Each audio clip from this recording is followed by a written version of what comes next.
ಮಹಾಭಾರತ ಲಕ್ಷಾಲಂಕಾರ ಬಗ್ಗೆ ಕೆಲವರೆಲ್ಲ ಹೇಳ್ತಾರೆ ಇದು ವಾದಿರಾಜರು ಮಾಡಿದ್ದೇ ಅಲ್ಲ ಈ ಗ್ರಂಥ ಅಂತ ಬಹಳ ವಿವಾದ ಎಬ್ಬಿಸ್ತಾರೆ, ಗಲಭೆ ಎಬ್ಬಿಸ್ತಾರೆ ವಿದ್ವಾಂಸರುಗಳು. ಯಾಕೆಂದ್ರೆ ಯಾವಾಗ ಇದನ್ನ ರಚನೆ ಮಾಡಿದ್ರು ವಾದಿರಾಜರು, ಇದನ್ನ ಮಾಡ್ಲಿಕ್ಕೆ ಏನ್ ಕಾರಣ, ಇದನ್ನ ಮಾಡಾದ್ರೂ ಏನು ಉಪಯೋಗ ಆಯ್ತು ಅಂತ ಹೇಳಿ ಅನೇಕರಿಗೆ ಇದ್ರ ಬಗ್ಗೆ ಸರಿಯಾಗಿ ಮಾಹಿತಿ ಇಲ್ದೇನೆ ಹೀಗೆ ಮಾತಾಡ್ತಾ ಇದ್ದಾರೆ. ವಸ್ತುತಃ ಎಲ್ಲಾ ಸ್ಪಷ್ಟ.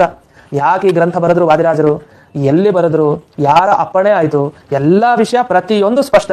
ಇಷ್ಟೆಲ್ಲ ಸ್ಪಷ್ಟವಾಗಿದ್ರು ಕೂಡ ವಾದಿರಾಜರ ಗ್ರಂಥದಲ್ಲಿ ಯಾಕೆ ಸಂದೇಹ ನಿಮಗೆ ಅಂತ ವಿಶ್ವೋತ್ತಮ ತೀರ್ಥರು ತಾವು ಉಲ್ಲೇಖ ಮಾಡ್ತಾರೆ. ಒಂದ್ ಕಡೆ ಅವ್ರು ಹೇಳೋ ಮಾತೇನಂದ್ರೆ, ವಾದಿರಾಜರೇ ತಾವೇ ಸ್ವಯಂ ಈ ಲಕ್ಷಾಲಂಕಾರ ಗ್ರಂಥದ ಬಗ್ಗೆ ತಾವೇ ತಿಳಿಸಿದ್ದಾರೆ ಅಂತ. ಏನ್ ತಿಳಿಸಿದ್ದಾರೆ ಅಂದ್ರೆ, ಅತ್ರ ಅಸ್ತಿ ಕಾರಣಂ ಕಿಂಚಿತ್, ಇದೆ ಕಾರಣ, ಕೇಳಿ ಕೇಳಿ ಅಂತ ಜ್ಞಾನಿಗಳೇ ಕೇಳಿ, ಒಂದು ರಹಸ್ಯ ಕಾರಣ ಇದೆ. ಯಾಕೆ ನಾನು ಲಕ್ಷಾಲಂಕಾರ ಬರದೆ ಅಂದ್ರೆ, ಅದು ಪ್ರಯಾಗಕ್ಕೆ ಹೋಗಿದ್ರಂತೆ ವಾದಿರಾಜರು. ಪ್ರಯಾಗಕ್ಕೆ ಹೋದಾಗ ತಾವು ಜಪತಪಾನುಷ್ಠಾನ ಏನು ಮಾಡ್ಕೊಳ್ತಾ ಇದ್ರು, ಅಲ್ಲಿ ಸಂಧ್ಯಾ ಮಠ ಅಂತ ಏನಿದೆ, ಆ ಸಂಧ್ಯಾ ಮಠದಲ್ಲಿ ಜಪತಪಾನುಷ್ಠಾನ ಮಾಡ್ತಾ ಇದ್ರಂತೆ ವಾದಿರಾಜರು.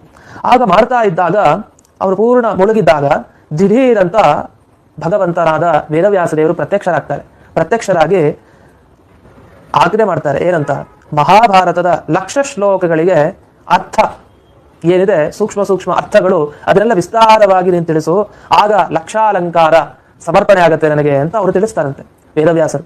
ಇದನ್ನ ಸ್ವಯಂ ವಾದಿರಾಜರೇ ಹೇಳಿದ್ದಾರೆ. ಇಷ್ಟು ಸ್ಪಷ್ಟವಾಗಿ ಹೇಳಿದ ಮೇಲೆ ಇದನ್ನು ವಾದಿರಾಜರು ಬರೆದಿದ್ದಾರೋ ಇಲ್ವೋ ಅಂತ ಯಾಕೆ ಗೊಂದಲ. ಆ ಗೊಂದಲಕ್ಕೆ